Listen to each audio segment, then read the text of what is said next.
मेरे दोस्तों, आज हम प्रश्नावली 4.4 बताएंगे, जो कि नया बुक में ये 4.3 इस प्रश्नावली को बना दिया गया है और एक प्रश्नावली को हटा दिया गया है। तो आप लोग नया किताब जब पढ़ेंगे तो उसमें 4.3 में ये टोटल क्वेश्चन आपको देखने को मिल जाएगा और पुराने बुक में प्रश्नावली 4.4 में ये प्रश्न आपको देखने को मिल जाएगा। तो दोस्तों, आप लोग को यदि वीडियो अच्छा लगे तो एक लाइक कर लेंगे और चैनल को सब्सक्राइब कर लेंगे और देखिए इस प्रश्न को कैसे हम लोग बनाएंगे। तो देखिए प्रश्न कह रहा है कि निम्न द्विघात समीकरणों के मूलों की प्रकृति ज्ञात कीजिए। ठीक है, पहले क्या करना है, हमको मूलों की प्रकृति ज्ञात करना है। यदि मूलों का अस्तित्व हो तो उन्हें ज्ञात कीजिए। ठीक है, पहले हम मूलों की प्रकृति ज्ञात करेंगे। उससे पहले क्या करना है ना, कुछ बातें को हम लोग को याद करके थोड़ा सा रख लेना है। तो याद क्या करना है, जैसे देखिए अगर हमारा यहाँ क्या होता है b² - 4ac, ये सूत्र क्या होता है, d का होता है, जिसको हम लोग विवेचक कह सकते हैं। ठीक है, या विवेकोत्तर कहा जाता है। अगर d का वैल्यू अगर हमको धनात्मक में आ जाता है, जैसे सीधा अंक में अगर आ जाएगा, उसमें माइनस का चिन्ह नहीं लगा आएगा, तो वो किस तरह का मूलों का अस्तित्व होगा, तो वह वास्तविक होगा।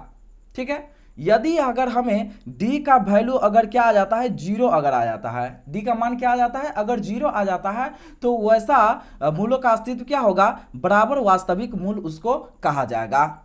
यदि d का मान यदि हमको माइनस में आ जाता है, ठीक है, माइनस में अगर कुछ भी आता है, -2 -3 -5 इसे अगर आ जाता है, तो हम समझेंगे क्या है, यह एक ऋणात्मक तो है ही, लेकिन ये मूलों का अस्तित्व कैसा होगा, तो वास्तविक मूल नहीं है। ठीक है, तो आइए अब देखते हैं दोस्तों, हम लोग प्रश्न पर आते हैं और देखिए प्रश्न को कैसे हल किया जाएगा, क्योंकि वो सबसे ज्यादा जरूरी था आप लोग को बता देना।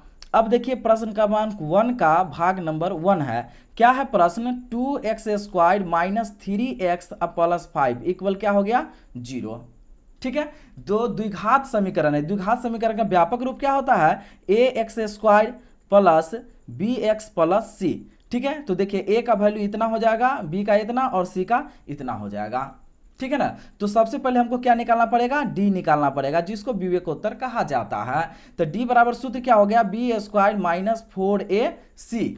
ठीक है, तो अब हम इसे क्या करेंगे, यहाँ पर b का मान कितना हो जाएगा, तो -3 हो जाएगा। लिखेंगे -3 का स्क्वायर और -4 गुने, इसके बाद a का वैल्यू कितना हो जाएगा, 2 और गुने c का वैल्यू कितना हो जाएगा, 5 हो जाएगा।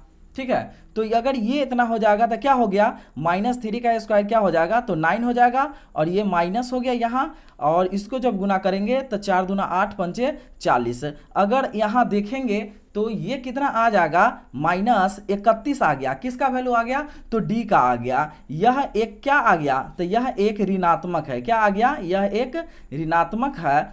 तो मूलों का अस्तित्व कैसा हो गया, लिखेंगे अतः मूलों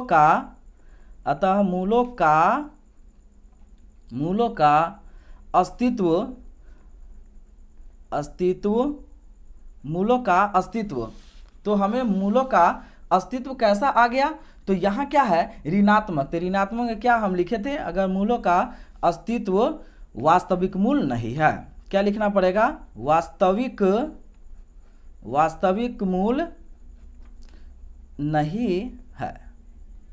ठीक है, मूलों का वास्तविक क्या नहीं है, तो वास्तविक मूल ये नहीं है। तो इसका मतलब क्या है, इसका मूल हमें ज्ञात नहीं हो सकता है। अब हमें क्या करना है, प्रश्न क्रमांक 1 का भाग नंबर 2 को देखेंगे। तो भाग नंबर 2 क्या है, हमें भाग नंबर 2 दिया हुआ है 3x² - 4√3x। लिख लेते हैं, क्या लिखेंगे, 3x² - 4√3x और इसके बाद यह क्या है, +4 इक्वल क्या हो गया, 0। तो इसे भी क्या करेंगे हम, वो द्विघात का फॉर्म में पहले लिख लेंगे। तो क्या होगा, x² + bx + c, ये हो जाता है। तो a का मान ये हो गया, b का ये हो गया और c का ये हो गया। द्विघात का व्यापक रूप यही होता है। ठीक है, अब हम फिर इसमें भी d निकालेंगे। तो क्या होगा, b² - 4ac। तो अब देखिए b का मान कितना हो जाएगा, तो इसमें -4√3, तो लिखेंगे -4√3 का ऐसे होल स्क्वायर हो जाएगा, फिर माइनस क्या होगा, 4 गुने a का वैल्यू कितना हो जाएगा, 3 गुने c का कितना हो जाएगा, तो 4। ठीक है, अब इसे हमें कैसे गुना करना पड़ेगा, तो हम यहाँ पर गुना करेंगे ऐसे, मिनट, यहाँ क्या होगा, 4 का स्क्वायर कितना हो जाएगा, तो 16।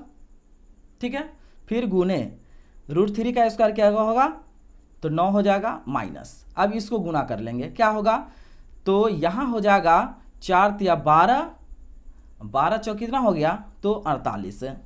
ठीक है, अब यहाँ क्या होगा, 16 गुने 9 का वर्गमूल 3 हो जाएगा, माइनस क्या हो गया यहाँ पर 48। तो अब क्या हो जाएगा यहाँ पर, ये हो गया क्या, 16 तिया 48 माइनस 48 बराबर क्या आ गया, 0। डी का मान क्या आ गया, तो यहाँ पर 0 आ गया। तो किस तरह का मूल होगा, लिखेंगे अतः यह एक बराबर वास्तविक मूल है, बराबर वास्तविक मूल है। ठीक है, बराबर वास्तविक मूल है। जब यदि बराबर वास्तविक मूल आ जाएगा तो इसे क्या करना पड़ेगा, जब इसे हमें क्या करना पड़ेगा यहाँ पर, तो द्विघात सूत्र से हमें इसका मूल ज्ञात करना पड़ेगा। ठीक है, तो इसे हम द्विघात से लिखेंगे क्या, द्विघात सूत्र से। ठीक है, द्विघात सूत्र से हम मूल ज्ञात करेंगे, तो क्या होता है, -b प्लस माइनस √d और बट्टे क्या हो जाएगा, 2a, ये हो जाता है। तो अब हम इसे ज्ञात करेंगे, माइनस हो गया, b का मान कितना है, तो b का मान हमको दिया हुआ है माइनस में 4√3 और फिर प्लस माइनस √d, d का वैल्यू कितना आ गया 0 और बट्टे 2 गुने a का वैल्यू कितना हमें पता है, तो a का 3 पता है। ठीक है, अब यहाँ पर क्या हो जाएगा, ये तो माइनस माइनस प्लस हो गया। ठीक है, तो क्या लिखेंगे 4√3 और यहाँ प्लस माइनस 0 का वर्गमूल 0 हो जाएगा, बट्टे क्या हो गया 3 दूनी 6। ठीक है, तो अब इसी को क्या करना है, एक बार प्लस में एक बार माइनस में लिखना रहता है। तो क्या होगा 4√3 और बट्टे क्या हो जाएगा यहाँ 6 और फिर कॉमा करेंगे, क्या हो जाएगा, तो 4√3 और कॉमा 6, क्योंकि ये 0 का प्लस माइनस में अगर 0 का तो कोई वैल्यू रहेगा नहीं। अब इसे क्या करेंगे, काट देंगे, 2 दूना 4, 2 तिया 6 हो गया, 2 दूना 4, 2 तिया 6।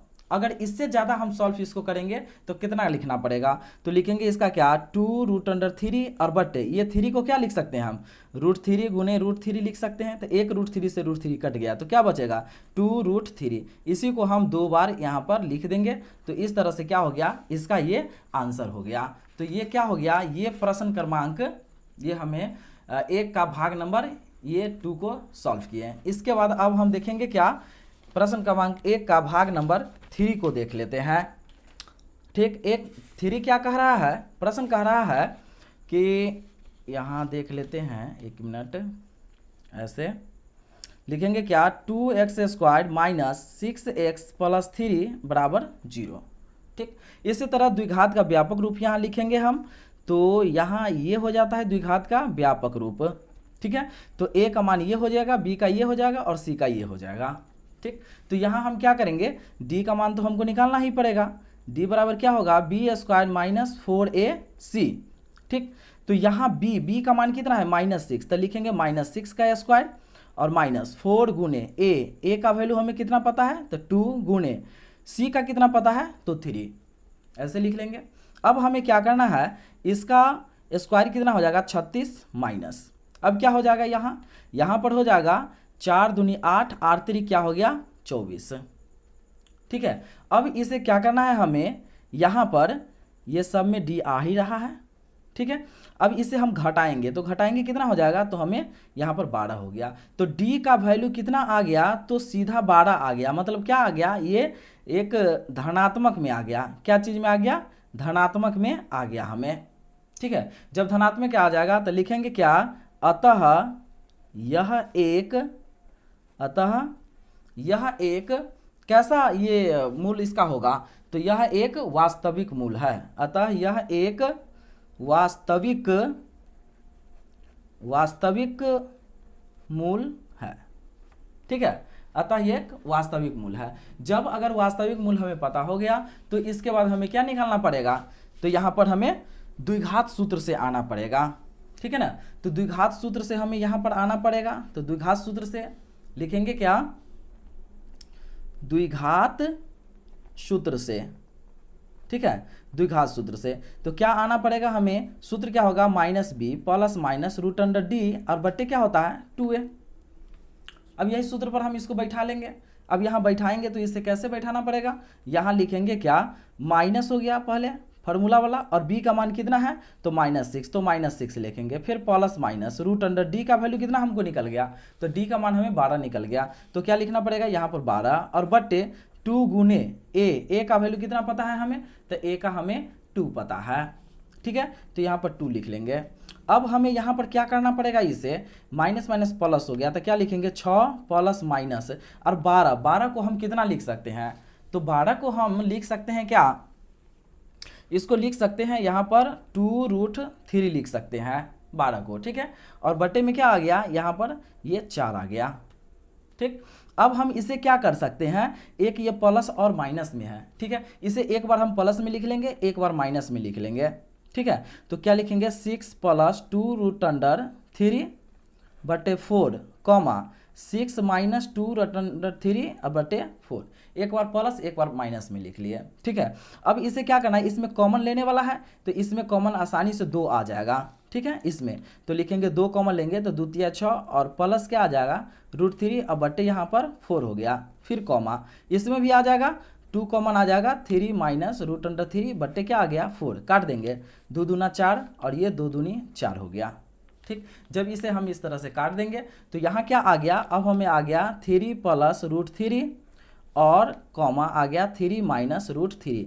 दोस्तों ये इसका क्या हो गया, तो ये हमारा आंसर हो गया इस तरह से, ठीक है। अब हम देखेंगे क्या, अब हम देख लेते हैं इसका दूसरा नंबर क्वेश्चन को देख लेते हैं। दूसरा नंबर क्वेश्चन का भाग नंबर 1 को बनाएंगे, ठीक है। क्या कह रहा है, निम्न प्रत्येक द्विघात समीकरण में k का ऐसा मान ज्ञात कीजिए कि उसके 2 बराबर मूल हो, ठीक है। इसमें k का मान हमें ज्ञात करना है और उसका आंसर कम से कम कितना निकलना चाहिए, तो 2 निकलना चाहिए। तो देख लेते हैं, पहले पहला नंबर को हम देख लेते हैं, ठीक है। तो यहाँ देख लेते हैं क्या, 2 का पहला नंबर क्वेश्चन उतारते हैं। फर्स्ट नंबर को क्या है, 2x² प्लस kx और प्लस 3 बराबर 0, ठीक है। इसमें भी क्या करना हमें पड़ेगा, द्विघात का व्यापक रूप लिखते हैं, तो क्या होगा ax² plus bx plus c बराबर 0। तो a का वैल्यू ये हो गया, b का इतना हो गया और c का इतना हो गया, ठीक है ना। तो अब हमें क्या करना पड़ेगा, d का, तो d का क्या होगा b² माइनस 4ac, ठीक। तो यहाँ पर क्या हो जाएगा, यहाँ पर d के जगह हमें क्या करके चलना पड़ेगा, इस साइड में हमें बराबर लेकर के चलना पड़ेगा, ठीक है ना। यहाँ पर बराबर लेकर चलना पड़ेगा क्योंकि हमें क्या निकालना है, तो k का वैल्यू निकालना है, इसलिए। अब यहाँ पर क्या होगा, b का वैल्यू कितना हो जाएगा k, तो हमें क्या लिखना पड़ेगा k का स्क्वायर और माइनस, ठीक है, लिखेंगे 4 गुने a का वैल्यू कितना पता हो गया हमको 2 और गुने c का 3 इक्वल क्या हो गया यहाँ पर 0। अब हम क्या करेंगे, यहाँ लिखना पड़ेगा k² माइनस क्या हो गया 4 दूना 8 3 क्या हो गया यहाँ 24 बराबर क्या हो गया तो 0, ठीक। अब k बराबर जब ये k² बराबर लिखेंगे तो 24 हो जाएगा, ठीक है। तो k बराबर क्या होगा, यहाँ पर k बराबर √अंडर यहाँ क्या हो गया 24, ठीक है। तो 24 को हम क्या लिख सकते हैं, इसको अगर हम वर्गमूल अगर करना चाहेंगे तो क्या होगा, यहाँ 12 2 छक 12 2 तिया 6, मतलब कितना हो सकता है, ये हो जाएगा 4 रूट क्या हो जाएगा, इसको हम लिख सकते हैं, सॉरी 2 रूट कितना हो जाएगा तो 6 ये हो जाएगा, ठीक है। तो कि इसी को हम क्या करेंगे, इसी को हम एक प्लस और माइनस में लिख लेंगे, यही क्या हो गया तो आंसर हो जाएगा, ठीक है ना। क्योंकि हमें रूट में जो होता है ना वो प्लस माइनस में ही होता है, तो इसलिए इसका आंसर इतना हो जाएगा, ठीक है। अब हमें क्या करना पड़ेगा, अब हमें यहाँ पर देख लेते हैं क्या, इसका दूसरा नंबर को, ठीक है। तो इसका दूसरा नंबर क्या है, प्रश्न क्रमांक 2 का भाग नंबर 2 कह रहा है kx और कोष्ट में है x माइनस 2 प्लस 6 बराबर क्या है 0, ठीक। तो अब हम क्या करना है, यहाँ पर इसको गुना करेंगे, kx को x से गुना करेंगे क्या होगा kx² माइनस इसको अब गुना करेंगे तो क्या होगा 2kx और ये प्लस 6 बराबर क्या हो गया 0, ठीक है। अब हमें क्या करना पड़ेगा, द्विघात का व्यापक रूप क्या होता है ax² plus bx plus c बराबर क्या हो गया यहाँ पर तो 0 हो गया, ठीक है, ये इतना हो गया ए का, बी का मान इतना, सी का मान इतना। तो डी बराबर निकालेंगे, क्या होगा, बी स्क्वायर माइनस 4ac। ठीक है, तो अब हमें चलना है यहाँ लेकर के, तो क्या होगा, बी का कितना हो जाएगा, बी का वैल्यू हो जाएगा -2k²। ठीक है, और माइनस फिर क्या लिखेंगे 4 गुने ए का मान कितना हो गया, तो के हो गया, ए का मान यहाँ के और गुने सी का 6। अब यहाँ क्या करेंगे, बराबर 0 कर देंगे। अब क्या हो जाएगा, जब ये यहाँ बराबर के अति करेंगे तो क्या होगा, 2 का स्क्वायर 4k² माइनस क्या होगा, 4 छक 24k बराबर क्या हो गया 0। तो क्या लिखना पड़ेगा, 4k² बराबर क्या 24k। देखिए एगो के से के तक कट गया। ठीक, तो यहाँ पर क्या होगा, k बराबर क्या होगा 24 और बट्टे में 4 हो जाएगा। तो 4 छः कितना होगा 24, तो k बराबर कितना हो गया 6। अब दोस्तों यही हो गया इसका, क्या हो गया, तो इसका एक आंसर यहाँ पर ये निकल करके आ गया। ठीक है, ये प्रश्न क्रमांक 2 का भाग नंबर 1 था और ये भाग नंबर 2 है।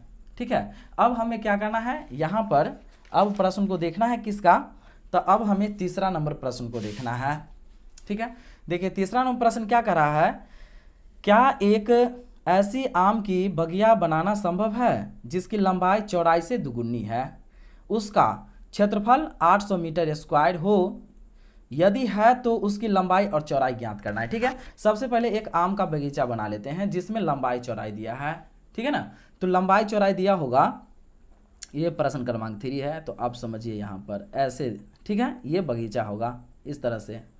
ठीक है, इसमें क्या कहा, इसमें कहा है कि लंबाई उसकी चौड़ाई से दुगुनी है, लंबाई उसकी चौड़ाई से दुगुनी है। ठीक है, अगर मान लिया जाए कि यहाँ चौड़ाई अगर x होगा तो लंबाई कितना होगा, यहाँ 2x होगा।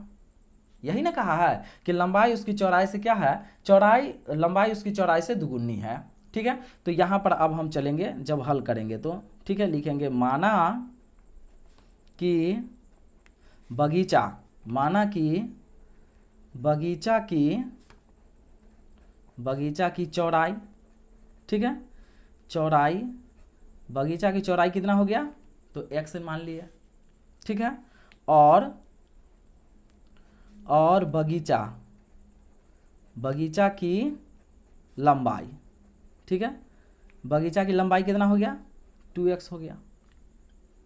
ठीक है ना, अब इसके बाद हमें क्या है, तो हमें क्षेत्रफल भी दिया है, क्या दिया है, उसका क्षेत्रफल दिया हमको 800 मीटर स्क्वायर दिया है। ठीक है ना, ठीक, और क्षेत्रफल हमें क्या दिया, कितना दे दिया, तो क्षेत्रफल दे दिया हमको 800 मीटर स्क्वायर दे दिया। ठीक है, तो आप तो ये समझ ही रहे हैं ना, एक क्या है, एक ये आयत है। ठीक है, ये क्या है, आयत है, तो आयत में लंबाई चौड़ाई हमें पता हो गया, क्षेत्रफल भी हो गया, तो क्या सूत्र लगाना पड़ेगा, तो आयत का क्षेत्रफल लगाना पड़ेगा। ठीक है, तो हम यहाँ पर क्या लिखेंगे, प्रश्न से। ठीक है, तो लिखेंगे क्या, बगीचा का क्षेत्रफल, क्या लिखना पड़ेगा, बगीचा का क्षेत्रफल बराबर, बगीचा का क्षेत्रफल क्या होता है, तो लंबाई गुने चौड़ाई, क्या होगा, लंबाई गुने चौड़ाई, यही होता है। ठीक, तो क्षेत्रफल हमको दे दिया कितना 800 बराबर लंबाई कितना है हमको 2x और गुने चौड़ाई हमें x पता है। ठीक है ना, अब हमें क्या करना पड़ेगा, यहाँ पर लिखेंगे 800 बराबर क्या होगा 2x² हो जाएगा, या में अगर हम इसको लिखना चाहेंगे तो क्या होगा 2x² बराबर क्या होगा 800। ठीक है, तो अब क्या होगा, यहाँ पर x² बराबर 800 और बट्टे हम क्या लिखेंगे 2।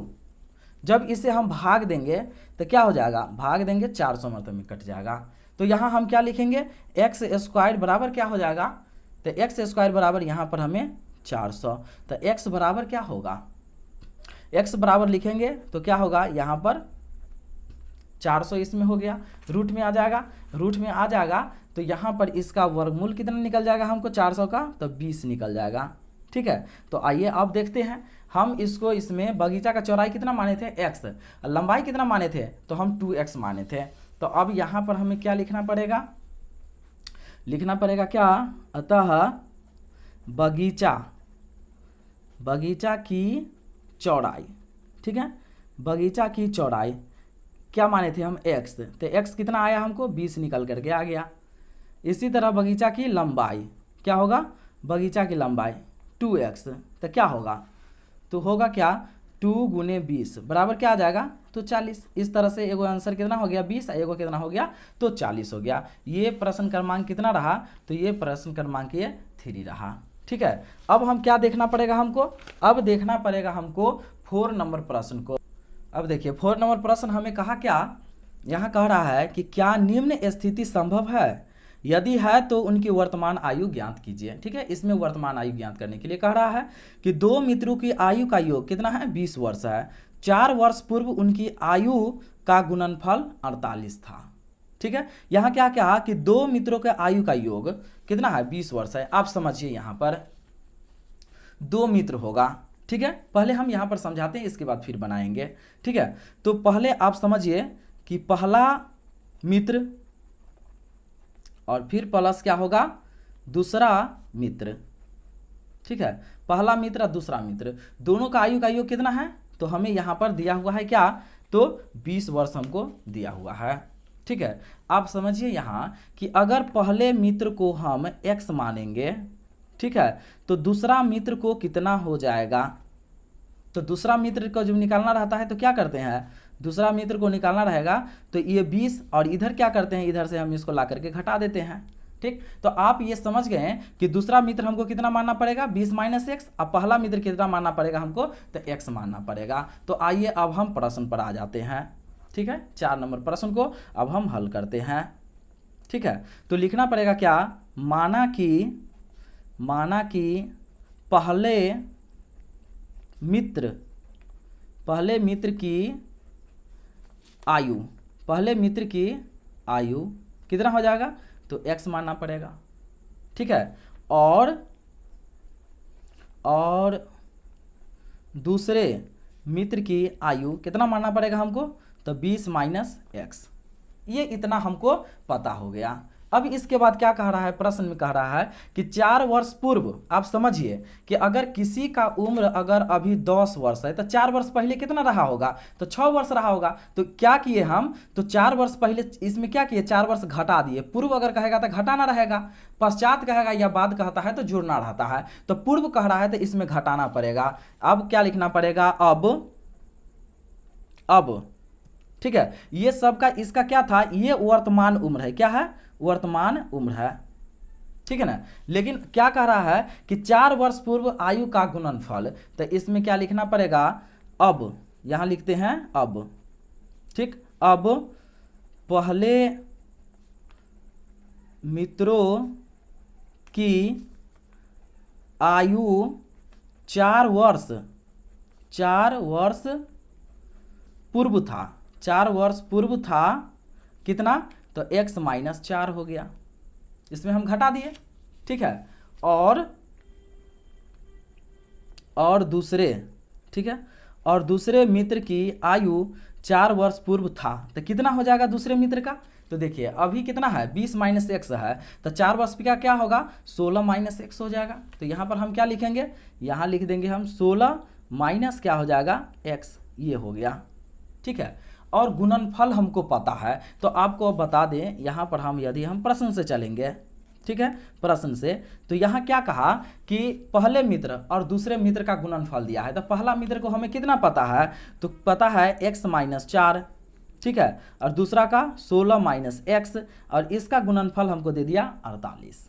ठीक है, तो इसको हम अब क्या करेंगे, ऐसे गुना कर लेते हैं। तो गुना करेंगे तो किस तरह से गुना करना पड़ेगा, तो ऐसे करना पड़ेगा क्या, अब हम गुना करेंगे 16 में, पहले इस x से ये दोनों में गुना करेंगे, फिर ये 4 से दोनों में गुना करेंगे। तो x में 16 से गुना करेंगे क्या होगा, 16x, और फिर माइनस का माइनस x में x से गुना करेंगे क्या होगा, x स्क्वायर, फिर ये माइनस हो गया, 16 चौका कितना हो गया 64, और माइनस माइनस प्लस ये 4x बराबर क्या हो गया यहाँ 48 है।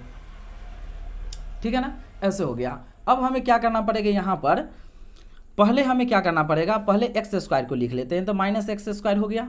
ठीक, अब यहाँ क्या है 16x है और यहाँ 4x है, तो क्या होगा प्लस यहाँ पर 20x हो जाएगा। ठीक है, अब क्या होगा, यहाँ माइनस 64 है और ये प्लस में इधर आएगा तो क्या होगा माइनस 48 बराबर क्या हो गया, तो 0। अब यहाँ पर क्या हो जाएगा, हमें minus x square plus 20x और माइनस, जब ये दोनों को जब हम क्या करेंगे, दोनों में माइनस का चिन्ह है तो इसे जोड़ना पड़ेगा, 112 हो जाएगा बराबर 0। अगर इसमें हम अब इसका क्या करना पड़ेगा, इसका अब ये दोनों का वर्तमान आयु निकालना पड़ेगा। तो दोनों को वर्तमान आयु निकालने के लिए क्या करना पड़ेगा, हम सबसे पहले यहाँ d निकालेंगे। तो इसका व्यापक रूप क्या होता है, x² plus bx plus c। ठीक है, तो पहले हम d निकालना चाहेंगे। d बराबर क्या होता है, b² माइनस 4ac हो जाता है। ठीक है ना, ये इतना हो जाता है। तो अब क्या हो जाएगा, यहाँ पर a का मान b का मान कितना हो जाएगा 20, तो लिखेंगे 20 का स्क्वायर और माइनस 4 गुने a का मान कितना हो गया, तो a का मान हमें हो जाएगा, यहाँ पर हो जाएगा माइनस, क्या हो जाएगा, -1 हो जाएगा। ठीक, और इसके बाद गुने c का मान कितना हो जाएगा, तो -100 क्या हो जाएगा 12। ठीक, अब क्या करेंगे, 20 का स्क्वायर कितना होगा 400 और minus minus plus, plus minus minus से हो जाएगा। अब इसे क्या करना पड़ेगा, हम यहाँ गुना कर लेंगे। ठीक है, जब इसे हम गुना करेंगे तब हमें क्या प्राप्त होगा। ठीक है, अब क्या करेंगे, यहाँ पर इसको गुना करेंगे तो 4 में 1 से गुना करेंगे 4, और इसको 112 में 4 से गुना करेंगे तो 448 हो जाएगा। ठीक है, अब यहाँ पर जब मान हम निकालेंगे तो d का मान क्या निकल जाएगा, -48 निकल जाएगा। ठीक है, तो यहाँ पर हमें कहा क्या है, क्वेश्चन में कहा है कि निम्न स्थिति संभव है, तो यदि इसकी वर्तमान आयु ज्ञात करना है। तो आप समझ लीजिए पहले ही इसका d क्या निकल गया, d हमें ऋणात्मक में निकल गया। क्या चीज़ में, ऋणात्मक में निकल गया। ऋणात्मक में निकल गया तो इसका तो वर्तमान आयु निकालना संभव नहीं है। लिखेंगे क्या, इसका वर्तमान आयु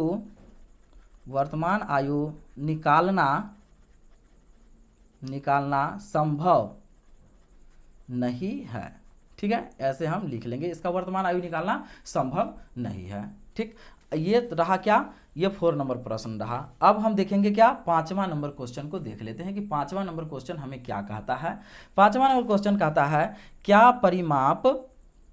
परिमाप 80 मीटर तथा क्षेत्रफल 400 मीटर स्क्वायर के एक पार्क को बनाना संभव है, यदि हाँ तो उसकी लंबाई और चौड़ाई हमें यहाँ पर कह रहा है क्या, ज्ञात करने के लिए। ठीक है ना, अब यहाँ पर हम हल से चलते हैं। ठीक है, हल लेकर के चलते हैं। सबसे पहले क्या कहा है हमें कि परिमाप कहा है और क्षेत्रफल कहा है। जब परिमाप कहा है और क्षेत्रफल कहा है और एक पार्क के बारे में कह रहा है, ठीक है, तो परिमाप का सूत्र क्या हो जाता है, परिमाप का सूत्र क्या हो जाता है, ये हो जाता है 2 × लंबाई और प्लस चौड़ाई। ठीक है, और क्षेत्रफल में क्या हो जाता है, लंबाई गुने चौड़ाई, क्षेत्रफल भी हो जाता है। तो इसका मतलब इस दोनों में लंबाई और चौड़ाई तो एकदम अनिवार्य है होना। ठीक है ना, तो सबसे पहले हम मान लेते हैं, यहाँ पर मानेंगे क्या,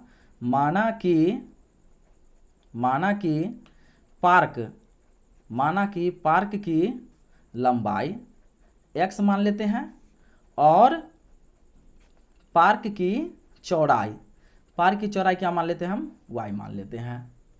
ठीक है, अब प्रश्न से अब चलते हैं क्या, अब किसका सूत्र लिखेंगे, पहले हमें चलना पड़ेगा परिमाप बराबर। ठीक है, तो यहाँ लिखेंगे क्या, आयत या लिखिए यहाँ पार्क, क्या लिखेंगे, पार्क की परिमाप, क्योंकि पार्क का ही निकालना है, पार्क की परिमाप बराबर सूत्र क्या होता है, 2 × लंबाई प्लस चौड़ाई। ठीक है, तो परिमाप हमें दिया कितना, तो परिमाप हमें 80 दिया है, तो यहाँ पर हम लिख लेंगे 80 बराबर 2 × क्या, लंबाई प्लस यहाँ चौड़ाई। तो सॉरी, यहाँ पर लंबाई हमको कितना लिए थे, तो x और प्लस चौड़ाई क्या लिए थे, तो y। ठीक है, यहाँ पर क्या करेंगे, इसे हम काट लेंगे, तो क्या हो जाएगा यहाँ 40। तो अब हम इसे क्या लिखेंगे, x + y बराबर क्या हमें पता चल गया, तो यहाँ पर हमें 40 पता चल गया। ठीक है ना, तो हम क्या करेंगे, यदि हम यहाँ पर अब समझेंगे कि यहाँ पर अगर हम x बराबर लिखते हैं तो क्या होगा, 40 और माइनस इधर ले आते हैं y, तो ये समीकरण 1 हम तब तक मान लेते हैं। ठीक है, अब क्या करना पड़ेगा, अब आयत का क्षेत्रफल, तो यहाँ पर लिखना पड़ेगा पार्क का क्षेत्रफल बराबर क्या होगा, तो लंबाई अगुने चौड़ाई हो जाता है सूत्र। ठीक है, तो पार्क का क्षेत्रफल हमें कितना दिया हुआ है, 400 मीटर स्क्वायर, तो लिखेंगे क्या, यहाँ पर लिखेंगे 400 बराबर x अगुने y लिख लेंगे। ठीक है ना। यहाँ में अगर हम इसको ऐसे उल्टा लेंगे x गुने वाई बराबर क्या होगा, तो ये में 400। ठीक, ये समीकरण 2 हो गया। अब क्या लिखना पड़ेगा, समीकरण 2 में लिखेंगे क्या, समीकरण 2 में समीकरण 1 का मान रखने पर, 1 का मान रखने पर, ठीक है, यहाँ हम रखते हैं। तो समीकरण 2 क्या है, यहाँ है x गुने वाई बराबर 400। समीकरण 1 का मान क्या है, x बराबर क्या है 40 माइनस वाई। तो x के जगह हम क्या रख देंगे, 40 माइनस वाई रख देते हैं x के जगह। तो 40 माइनस वाई और गुने ये y रहेगा बराबर क्या हो गया, ये 400 हो गया। ठीक है, तो अब क्या करेंगे, हम गुना कर लेंगे। तो ये हो जाएगा क्या 40 वाई और माइनस ये वाई स्क्वायर बराबर क्या हो गया 400। ठीक है ना, ऐसे हो गया। अब इसे हम क्या करते हैं, यहाँ पर लिख लेंगे क्या, minus Y square plus 40 Y और प्लस में है इधर आ गया तो ये माइनस में हो गया, ये इतना हो गया। ठीक है ना। अब इसका व्यापक रूप क्या होगा, तो व्यापक रूप द्विघात का होता है a x square plus b x plus c. ये ए हो गया, ये बी हो गया और ये सी हो गया। तो हम डी बराबर निकालेंगे, यहाँ पर क्या होगा बी स्क्वायर माइनस 4ac। ठीक है, तो यहाँ पर b का मान कितना हो गया, तो 40 हो गया। यहाँ लिखेंगे 40 का स्क्वायर और माइनस 4 गुने a का मान कितना है, तो हो जाएगा -1 और गुने c का मान कितना है, तो माइनस यहाँ पर हमें 400 दिया हुआ है। ठीक है, इस तरह से है। तो जब ये इस तरह से है तो यहाँ पर क्या करना पड़ेगा, इसका जब अथी करेंगे तो 4 चौका 1600 minus minus minus plus plus minus minus हो गया। ठीक है, तो क्या यहाँ हो गया, ये 4 चौका 16 पर 2 को 0, तो क्या हो गया, यहाँ हमको d का मान क्या निकल गया, यहाँ हमको 0 निकल गया। ठीक है, तो जब ये अगर 0 निकल गया तो आप समझ लीजिए क्या है, इसका मूल निकालना क्या है, संभव है। तो हम क्या लिख देंगे, ये बोला है क्या, अगर संभव है तो उसकी लंबाई और चौड़ाई ज्ञात करना है। तो लिखेंगे क्या, इधर लिख देते हैं, लिखेंगे हाँ, लिखेंगे क्या, हाँ इसका लंबाई और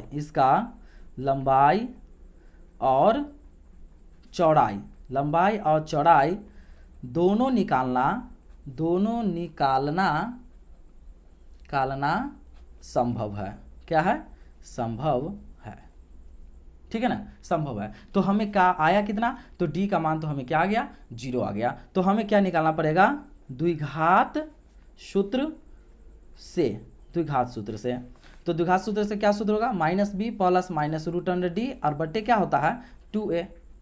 ठीक है ना, तो ये फार्मूला वाला माइनस हो गया। और यहाँ पर हमको आया था कितना, ये जो समीकरण, ये जो हमको एक्स वाई का मान आया हुआ है क्या, माइनस वाई स्क्वायर, ये है प्लस 40 वाई माइनस 400। इसको लिख लेते हैं, ये साइड लिख लेते हैं, क्या लिख लेते हैं, तो यहाँ पर हम लिख लेते हैं माइनस वाई स्क्वायर, इसके बाद क्या है minus Y square plus 40 Y और इसके बाद है माइनस 400।